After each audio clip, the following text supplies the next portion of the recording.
We've got a lot to do today.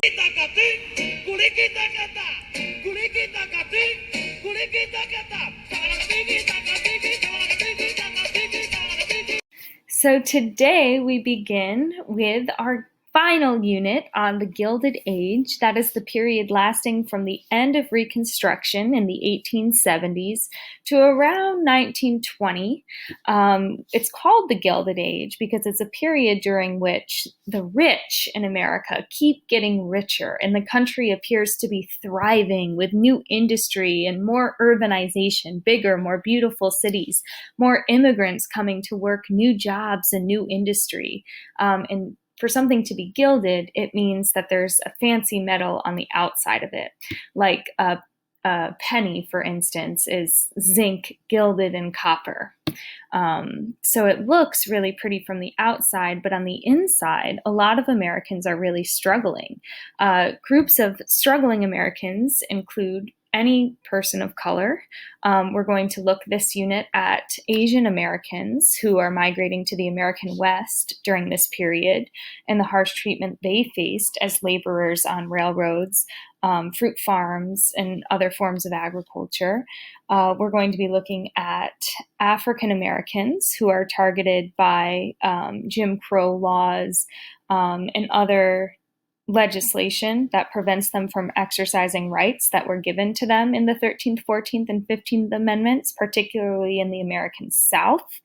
We are also going to look at women fighting for the right to vote, at immigrants who are taking jobs for far less than their counterparts, children who are subjected to harsh conditions in factories, and many more who really are struggling during this period where parts of American society are thriving. So what you see here in this cartoon that used to be on the cover of our packet is the Statue of Liberty holding up her skirt with a sour face because of these people who are being dumped off of what's labeled as European garbage ships onto Ellis Island. And Ellis Island, if you know, is where most immigrants during this period in the late 1800s entered the United States. There's Ellis Island on the East Coast in New York and Angel Island on the West Coast in California. And it's important to note that during the 1800s, there are lots of things happening around the world that prompt migration to the United States and other parts of North and South America. We have Chinese and Indian indentured servants, people who are escaping harsh conditions in China and India for the chance at a new life as indentured servants in the American West and throughout European colonial empires in North and South America. We have unification movements in Europe. Germany and Italy unify very violently in the later part of the 1800s. So we see Italian and German immigrants, Irish immigrants after their famine, and we have populations moving to the United States in mass. And here we see the American response to an influx in immigration during the Gilded Age. They're not very happy about it. And we see a lot of policies that target new immigrant populations and try to limit the flow of people into the country. We also, in the back here, start to see that capitalists, right, people who have a lot of money, have more and more influence over the government. And we're going to take a look at a cartoon later today to see what that means exactly, how these super rich captains of industry, as they're called, have influence over the government during this time period. And just to elaborate a little bit on this idea of the United States being gilded, beautiful and golden on the outside, with hardships on the inside, we have these captains of industry, who we're going to look at more in our next lesson, who are making so much money off of oil and steel and railroads and other industries of the time period at the expense of laborers who are being crushed by raising rent and lower wages. So today we're going to take a look at the changing landscape of the United States, scalawags and carpetbaggers moving from north to south, and industrialization during the Gilded Age that sets the stage for immigration and the rise of these captains of industry who gain so much influence over the government. All right, so for the first part of the lesson, you're going to read about carpetbaggers and scalawags. To be able to fill out the chart on the next page, to edit, you'll click the box, click Edit to answer in the box.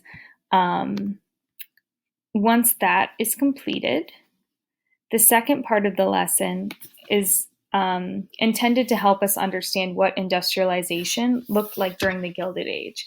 So the United States has already industrialized. We already see factories, but now we see that on an even larger scale, where we have the development of something called monopolies, like these companies that control the entirety of a single industry, like all steel being purchased from the same company throughout the United States, railroads being constructed by the same individual.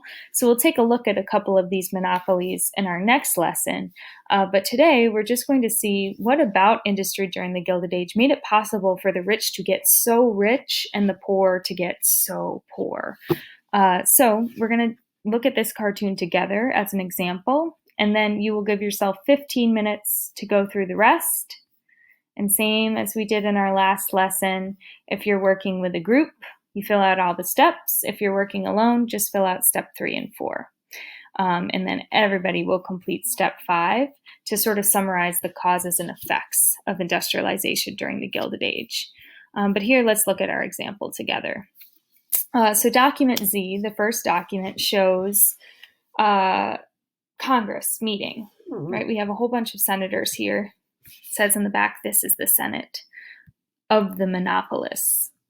So here you have the senators, very small and meek, being looked over by these big sacks of money. Actually, if you look at them, they've got dollar signs on them, and they're drawn as literally sacks of cash. But they're each meant to represent a different trust or monopoly. So steel beams, copper, Standard Oil,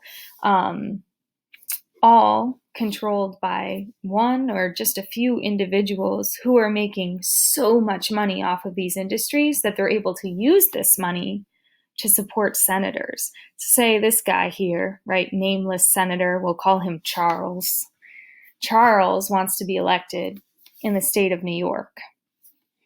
Now, Carnegie lives in New York and is making a lot of money off of steel. He wants to be able to be the only provider of steel in the state of New York so that he can make even more money off of what he owns. So he says, hey, Charles, I'll give you money to campaign to get people to vote for you if you use your influence in the Senate to help me sell my steel in New York. And so what we see throughout the Gilded Age is that senators, politicians, are being influenced more and more by these individuals in the United States who have enough money to influence them. And so it's making it possible for these individuals to get richer and richer and richer and more powerful, while the people who work for them become poorer and poorer.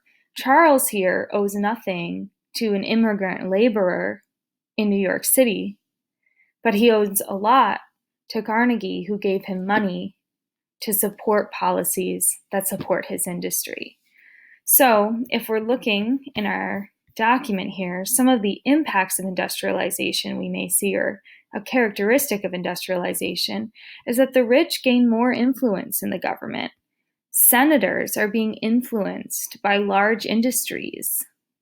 And so explain whether that is a positive or negative impact on American society and why that is.